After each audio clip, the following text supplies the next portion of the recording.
Okay, folks, this is Teddy D, that crazy classic film buff again. I'm going to review another Blu-ray here. This is a different one, actually, because this is not like the expanded special editions like the previous two I did before. And this is a psychological horror thriller called The Hand, back from 1981. Written and directed by Oscar-winning screenwriter-director Oliver Stone, his first studio film here.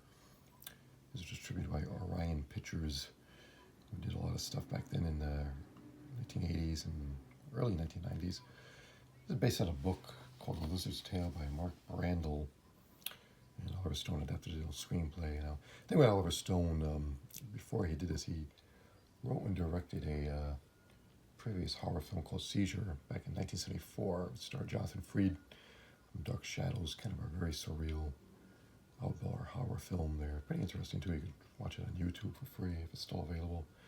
Of course, at the time, he was a hot screenwriter. He just won the Oscar for Midnight Express, which was 1978.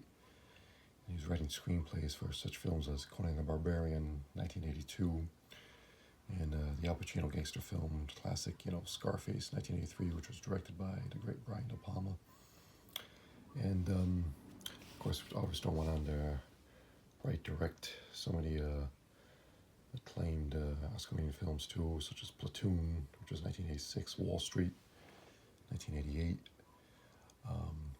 Born on the 4th of July, another Vietnam film with Tom Cruise, which was 1989, and of course The Doors, 1990, which starred Val Kilmer as Jim Morrison.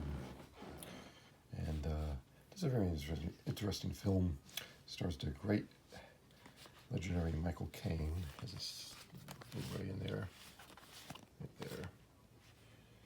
And Michael Caine's always good, as we always know. There's no ands, ifs, or buts about that. And some special features in there I'll tell you about. But Michael Caine portrays a gifted cartoonist who severs his hand during a tragic car accident, and his psychosis, his self-conscious, is telling him that his hand is still moving around, going around killing these people that get in his way, and he don't know if it's himself doing it because he's having these blackouts. And hand's pretty interesting how it's designed. It was designed by the legendary Carlo Robaldi, who worked on Alien in 1979, did the effects for that, and designed E.T., the extraterrestrial, for Steven Spielberg. At the time, he was a very gifted makeup artist. He's long gone now, unfortunately. But great music score by also a great composer, James Horner, who obviously won the Oscar for Titanic, that Oscar-winning film, and he did compose such music scores for 48 Hours, which was 1982, and also Star Trek II, The Wrath of Khan, Aliens. And around the same time, he composed this other horror film called Wolfen, which was also 1981. Starred Albert Finney as a cop investigating these supernatural wolves in the Bronx in New York City. Very eerie score to that, and it's very similar to this, very atmospheric. Kind of goes to the tone of the film. And like most horror films, it's not too, it's violent in a way. The most violent scene is when Caine gets his hand severed. It's kind of bloody, very gory. A lot of bloodletting there, but most of the killings are kind of subtle, some blood here and there. But that was a big thing back then, 1980s, with the slasher films like Friday the 13th and Halloween, all that Nightmare on Elm Street later on. There's a lot of gore and blood. But this isn't too bad, actually. Just a couple of scenes. That classic Oliver Stone, which he's known for that. It also stars Andrea Marcovecchi, who portrays his wife. Very good actress, too. She's also a singer, too. Did a lot of TV. Made appearances on such shows as Harry O, Taxi, Magnum P.I.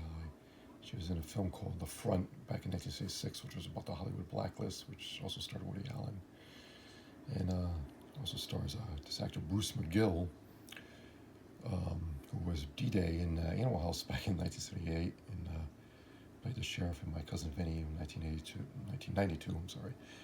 And he's a very good actor. He's great in this. He plays a kind of free-spirited college professor that Caine meets in the California sequence, later on in the film. Pretty good, kind of interesting actor, very good. And good special features on here. Good commentary by Oliver Stone. Talks about the process of the film.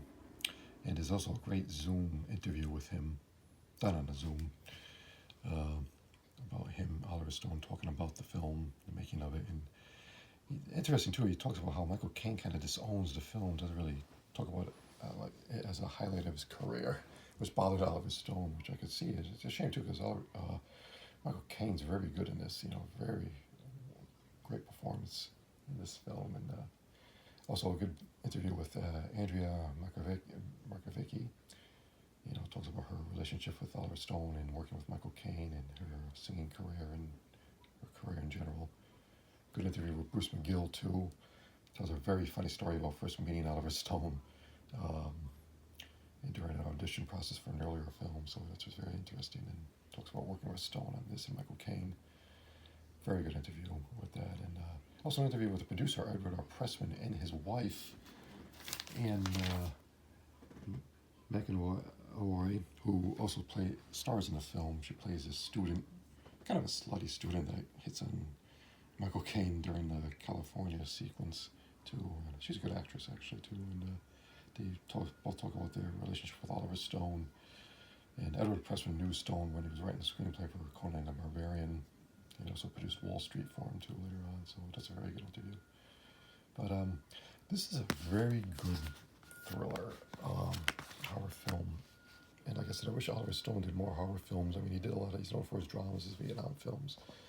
But it's so well done. Great performance by Caine. I can't say about it enough. I don't know if it's streaming anywhere. It might be. Blu-ray is pretty cheap on online and Amazon and eBay. You pick it up, around $16, $20 maybe.